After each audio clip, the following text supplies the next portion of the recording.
But today, I'm the greatest of all time. Thank you.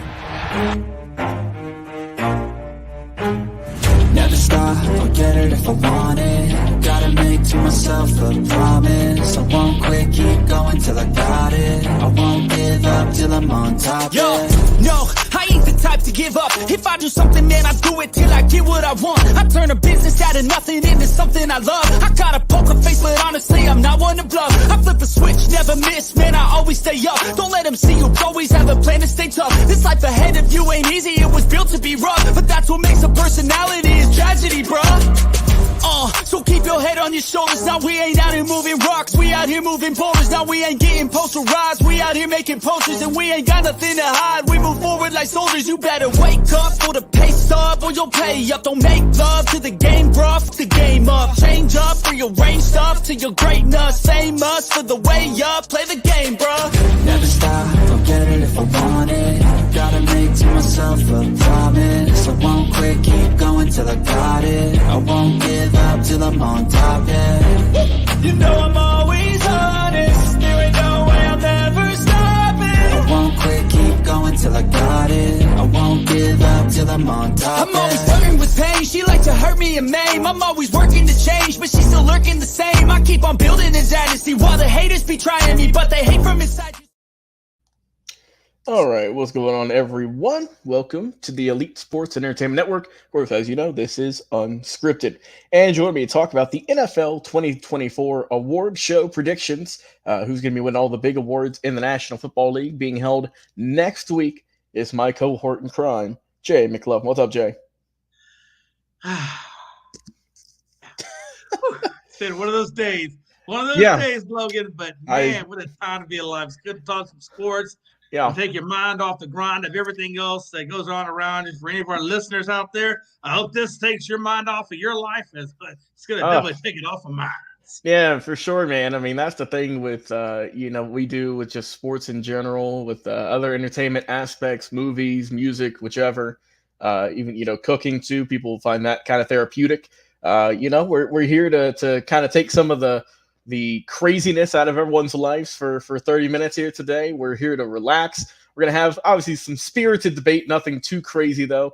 There's already enough of that going on in the real world that we'll save for other analysts and other networks that we don't cover here. But once again, we appreciate y'all for tuning in each and every single week. As you all know, we go live so many times per week now, Jay. We have multiple shows now on the network. We have a lot of great people, a lot of great guests. Of course, you can check us out on our social media platforms, Facebook, X, TikTok, YouTube, and on Twitch. And, of course, we are now on LinkedIn, as we've been promoting over the past few weeks. Already been getting, Jay, a ton of response over there. So we appreciate everyone for checking us out over there. A lot of people, Jay, want to hop on the network. It's a train, man. It's a train. We're coming down the tracks, and we're always looking for people to hop on here, help us out in any shape or any capacity.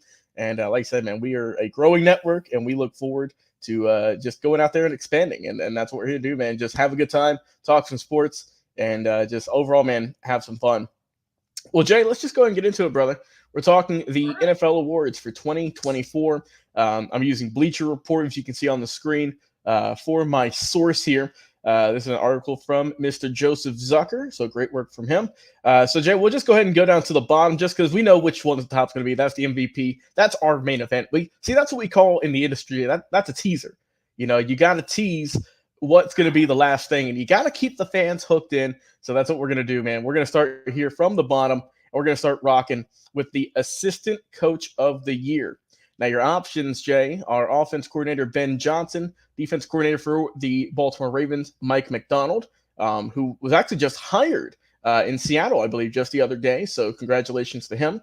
Also with the Baltimore Ravens, Todd Monken, offense coordinator, Jim Schwartz, the defensive coordinator out in Cleveland, and finally Bobby Slowick, the offensive coordinator for the Houston Texans. So, Jay, if you had to pick one of these tremendous assistant coaches, and now for McDonald, soon to be head coach, who would you have getting the award? Yeah, again, I would tell you, this is a very good group of candidates, right? All of them you can make a case for, no doubt about it, man. For me, it kind of comes down to Ben Johnson, and that offense, and I think it comes down to Bobby Slowick and the Texans offense. And ultimately, I'm going to give it to Bobby Slowick, and I'm going to give it to you for this reason and this reason only.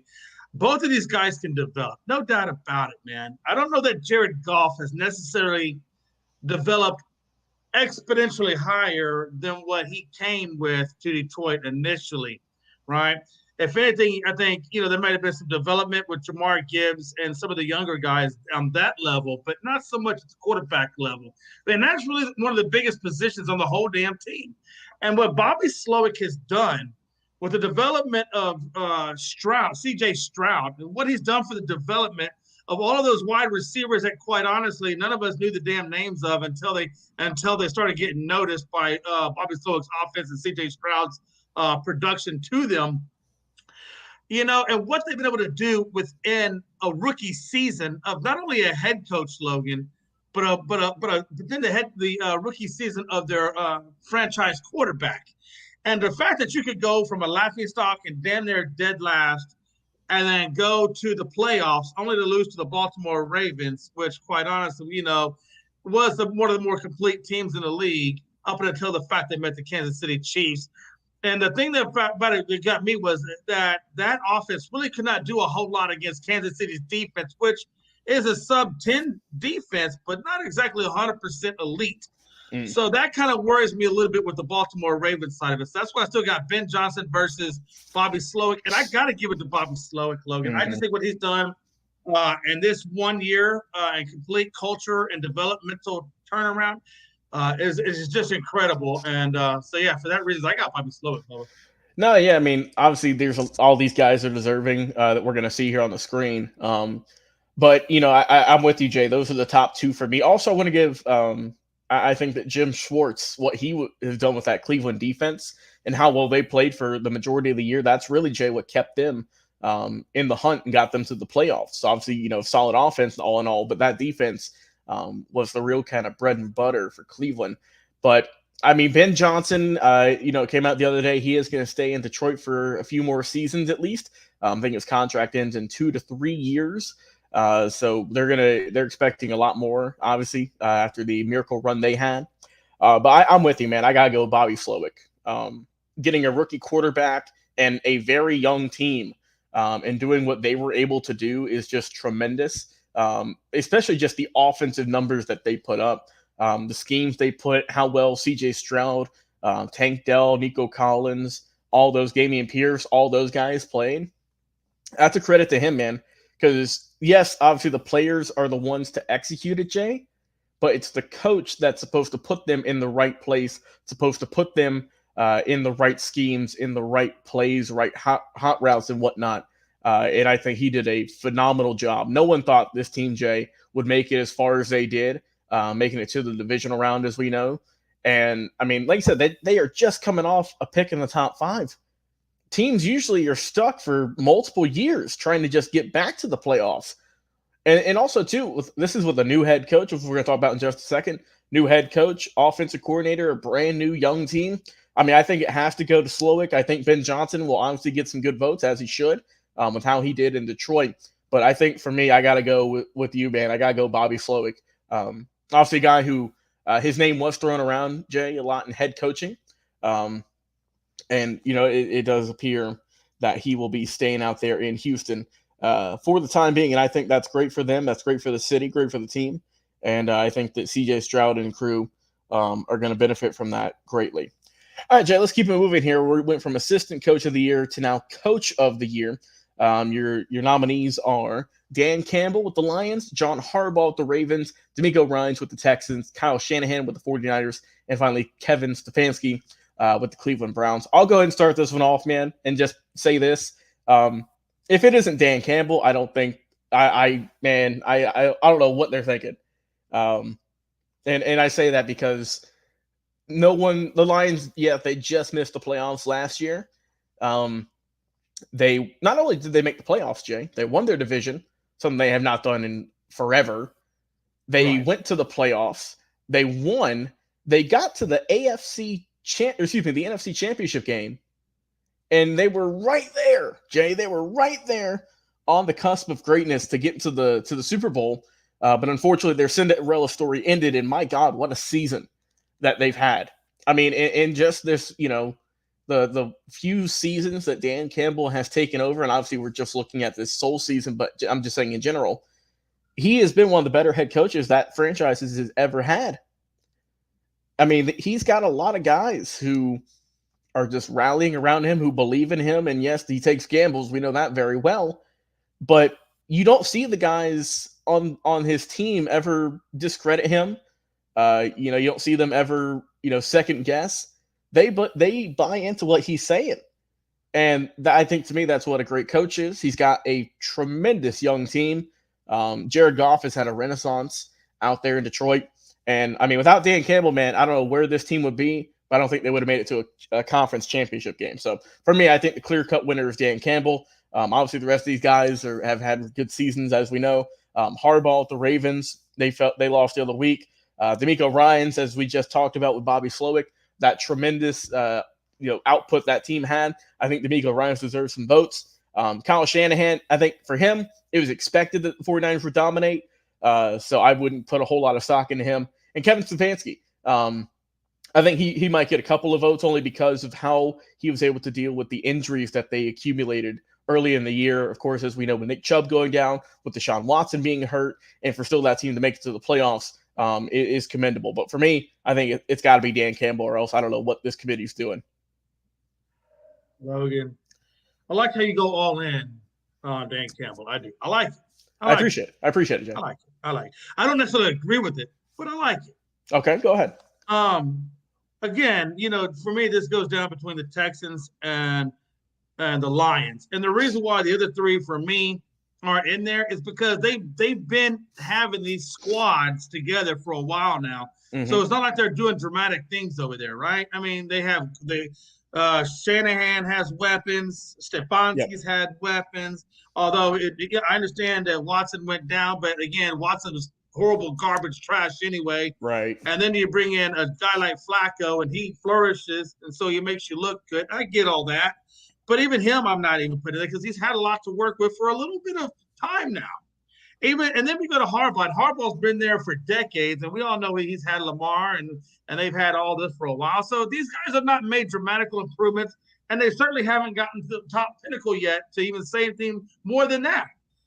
But when I look at when I look at Coach of the Year, these are guys that go in and just turn around a franchise quick and in a hurry and get them back on point, or have a game plan to get them back on point, and shows tremendous promise in a very short period of time.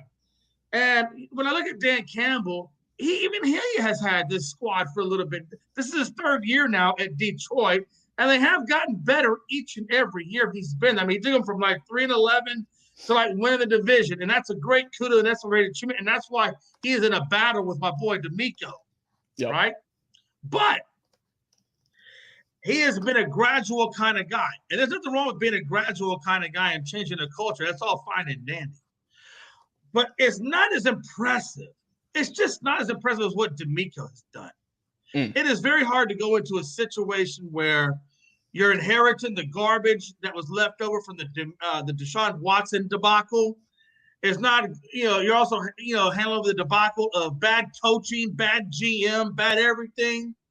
And part of it is Nick Sirianni. I don't want to take away from what he's done as a GM for this team. Of course. He has certainly brought in, and got some things done right. But D'Amico took what Casario gave him. He gave him the magic beans, and he turned it into the beanstalk, Logan. No, honestly, you can, because Logan, even you can have all the talent in the world and still not do a damn thing with it.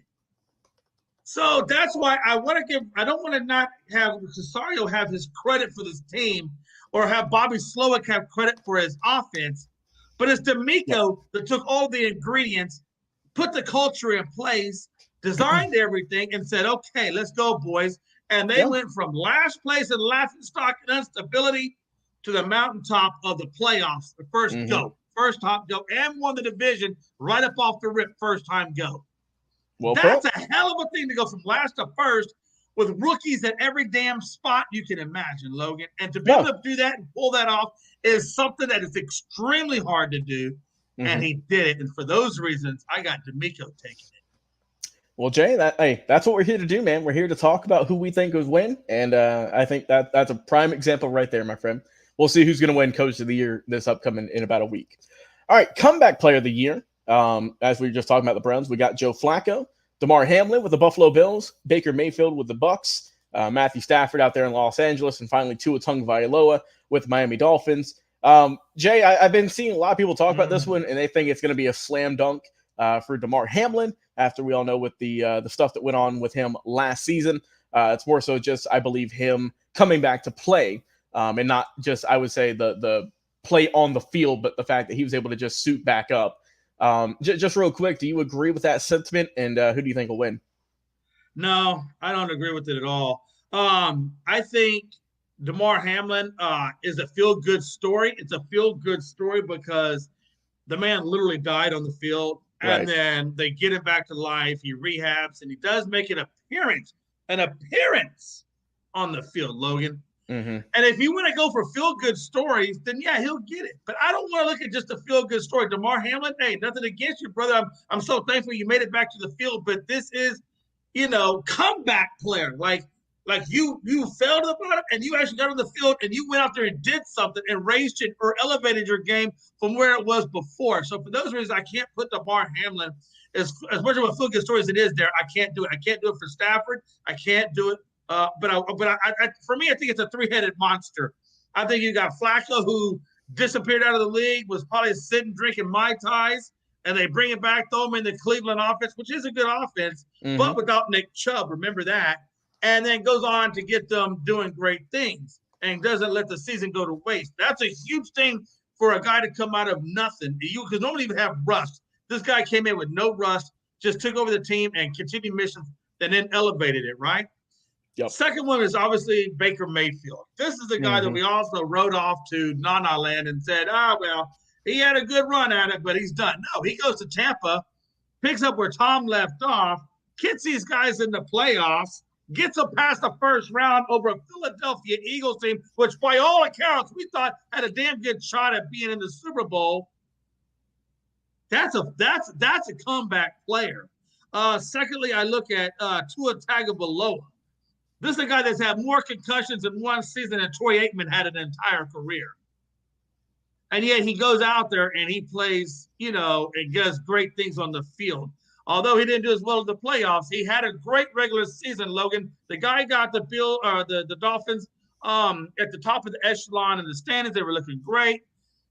So it's a hard choice for me between Flacco, Mayfield, and Tua Tagovailoa. And for that reason, I'm going to go with Baker on this one. I just like where he picked up from where Tom left off and how far he got them in the playoffs when he did the playoffs. Even though this is a regular season award, I still think he did incredible things. So I'm going to go with Baker on this one, and I'm curious to see which way you're going to lean. Yeah, I'm with you in that sentiment. Don't get me wrong. Obviously, we've said it multiple times, but we think that DeMar Hamlin just coming back from, like you said, literally dying on the field is a great story. It's a tremendous story. It needs to be told. But I'm with you, Joe. When I think a comeback player of the year, I think of someone who had a bad season, had like an injury, and they came back the next year and they produced for their team. They helped them win. And like you mentioned, DeMar Hamlin was not on the field much. Whether that was for either playing reasons or other reasons, we don't really know. But he didn't put up many stats this year. Joe Flacco, I think he did a great job for Cleveland. Obviously coming in kind of mid-season helped out, or didn't really help his case. Matthew Stafford and Tua, both those guys, obviously we know were banged up. They did some good stuff for their teams. But for me, I got to go Baker. A guy who we all kind of wrote off, Jay. We didn't think would do much. We thought that Tampa Bay, he would just kind of end his career there and kind of chill. But they won the division. It was a crappy division. Don't get it twisted. But they won the division, Jay. And they beat the Eagles in the playoffs, led by Baker Mayfield in that team. So for me, give it to Baker out there in Tampa. I think he did a great job. All right, Jay, I think we got about 5 or so topics left here, 5 or so awards. Let's go Defensive Rookie of the Year. We got Will Anderson with the Texans, Jalen Carter with the Eagles, Joey Porter Jr. with the Steelers, Kobe Turner with the Rams, and finally Devin Witherspoon with Seattle. For me, I think it's going to be a slam dunk for Will Anderson. I think that dude has done great work this year and is already an anchor on that defense and guy who's going to be a superstar as long as he can stay healthy. Your thoughts? Yeah, absolutely. No, I'm totally there with you. Joey Porter Jr. He was kind of a guy that they brought up from like the second spot or the second team and plugged him in when there was injuries. Not really so much a guy that was like this is the guy, right? It's still other people. Same thing with Kobe Turner, Witherspoon. But Will Anderson as a rookie comes in and he is that defense. He is literally the guy. Like when you say who is the Texas defense, Will Anderson is the Texas defense.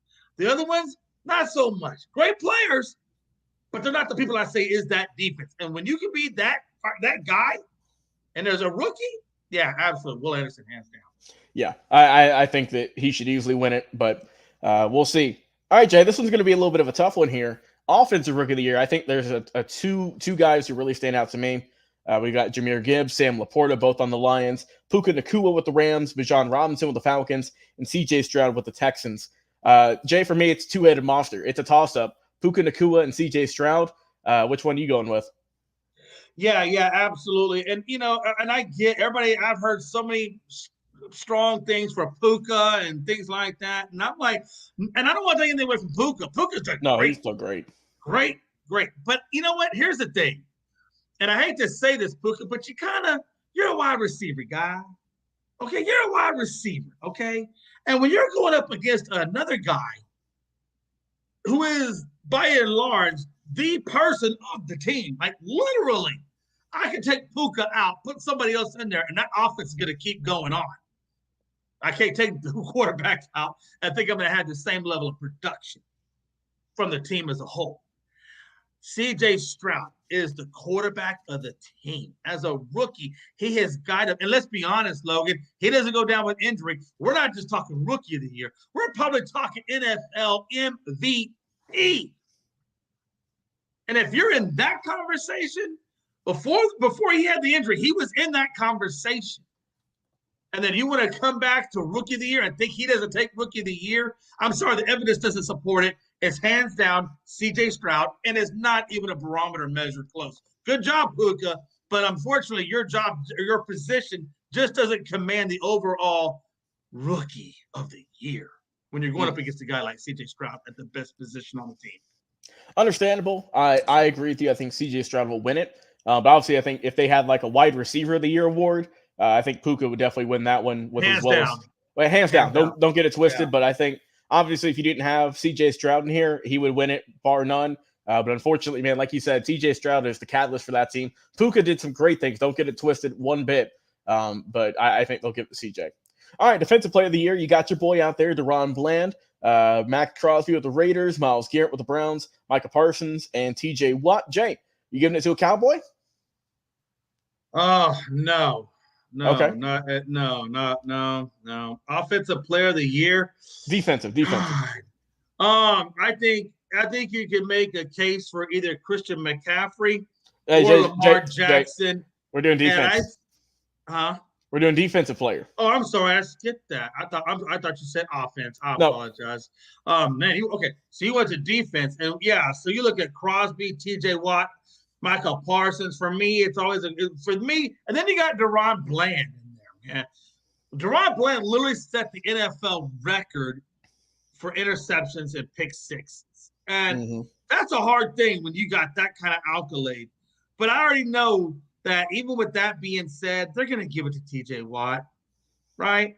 You can say Michael Parsons, you can say Max Crosby, but those guys don't have the sacks, or they're not up there at the level of sacks where T.J. Watt is. And so I have a feeling they're going to give it to T.J. Watt.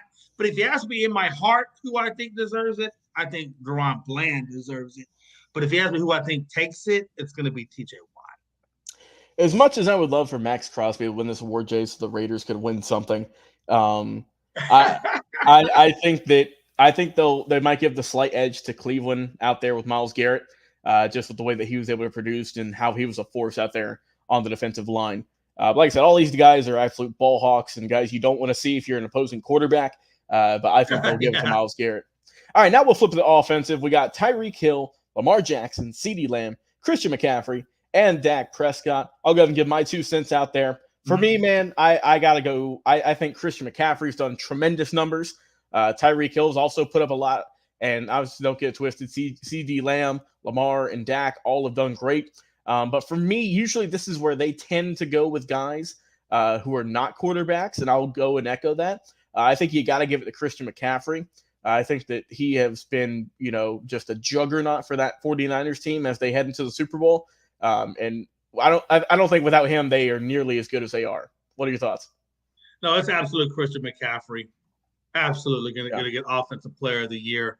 And the reason why I'm saying that is if Christian McCaffrey was going to get voted, let's say MVP of the league, then I think it's Lamar Jackson that takes it. But I fully expect a quarterback to be MVP, and because of that and what you just said, it's gonna be Christian McCaffrey because that guy's he's a beast. He has been a beast all year.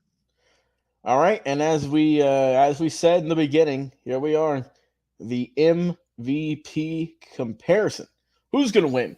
We got Josh Allen, Lamar Jackson, Christian McCaffrey, Dak Prescott, and Brock Purdy. Jay, since we got a few minutes here, let's just go one by one and say if they got a shot or not. For me, Brock Purdy, I don't think there's a chance he'll win it. That's a no-go for me. No. Dak Prescott, early in the year, if you asked me through like week 7, I would have said he had a great shot, but I don't think he'll get it either. Yeah, literally verbatim exactly what I would have said about Dak Prescott. Verbatim what you just said. And now we go into the top 3, I would like to say. Christian McCaffrey, who we just spoke about. I think that he's done great. I think he's been the best running back in the league for sure. But like I said, usually they tend to go quarterback heavy with MVPs, and I don't expect any different this year. It's not that McCaffrey didn't have a great year. Obviously he did. We both have him winning Offensive Player of the Year. But I don't think he'll get.